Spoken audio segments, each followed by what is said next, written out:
Често се среќаваме со написи во медиумите каде одредени детски или човекова права биле нарушени во однос на дискриминација, образование, насилство и слично. Иако Македонија ги има ратификувано конвенциите за правата на детето и човековите права, сепак познавачите на приликите истакнуваат дека ваквите работи треба да имаат континуитет, а не да се посветува само еден ден или една недела во годината. Една програма која ја води првата детска амбасада Меѓаш и е од предучилишно образование, значи учење за детските права, за почитувањето, за недискриминацијата, за почитувањето на различностите, за градење на мирот и така натаму.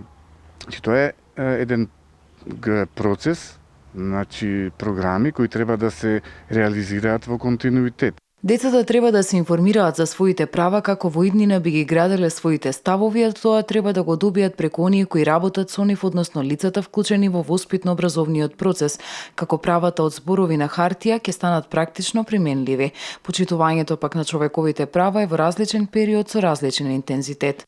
Настојувањето треба да биде интенциите и од сите чинители, и оние кои имаат, да речеме, функции и оние граѓани кои се граѓани треба да ги разбираат. Вака испаѓа дека значи недоволно знаат за човековите права, не знаат што се човекови права и тогаш е полесно да ги прекршуваат доколку знаат што се човековите права, кои се нивните одговорности, значи не се зборува само за правата, туку одговорностите, значи да не ги прекршуваат правата на другите луѓе. Неопходно е информациите да се достапни како не би ги кршеле или би ги препознале кога се кршени.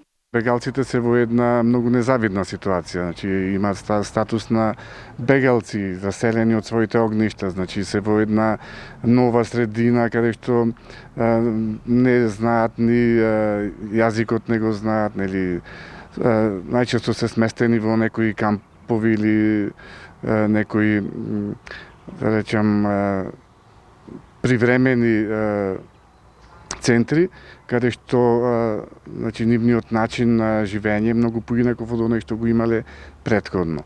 Или тука се зборуваме за страв, за несигурност, за бес, љутина, нели? И заради тоа треба да се помага. Ако не си ги знаеме правата, тогаш барем да се држиме до тезата. Не им го прави на другите она што не сакаш тебе да ти го прават.